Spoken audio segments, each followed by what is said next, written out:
She had heard of the matrimonial times, of course, and had been amused as so many were by the tales of women who headed out across the country in search of love.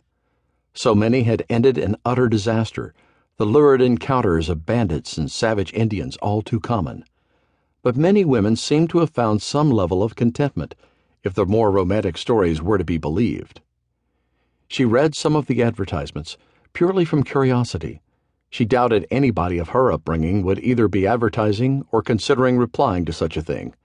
But as she did, an idea began to dawn on her. This could be her answer, her salvation.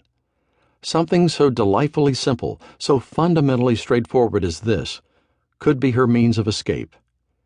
She would respond to one of these advertisements, would find herself a husband, and escape this house and all her responsibilities at last.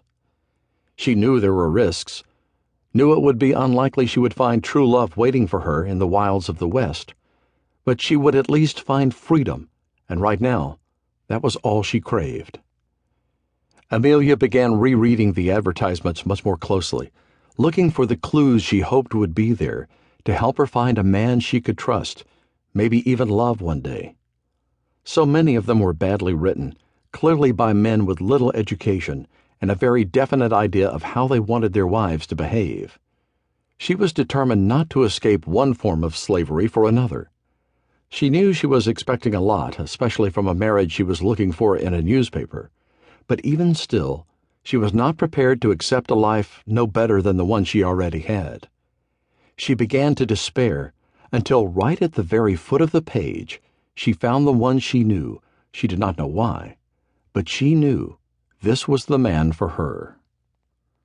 A gentleman of Montana seeks a woman to correspond with a view to possible matrimony. The subscriber is an upstanding member of his community, has recently been chosen as sheriff in point of fact, and seeks a woman of good upbringing and education to support him in his service to the community. A love of music and good books are essential, and a love of all things cute and furry would be most highly regarded. All respondents should write in the first instance to Box 37458, the Richmond Globe. Amelia smiled. She could only assume that the mystery sheriff had pets, maybe a dog or a cat, and that he was giving warning that these animals were important to him. She couldn't help but be reassured.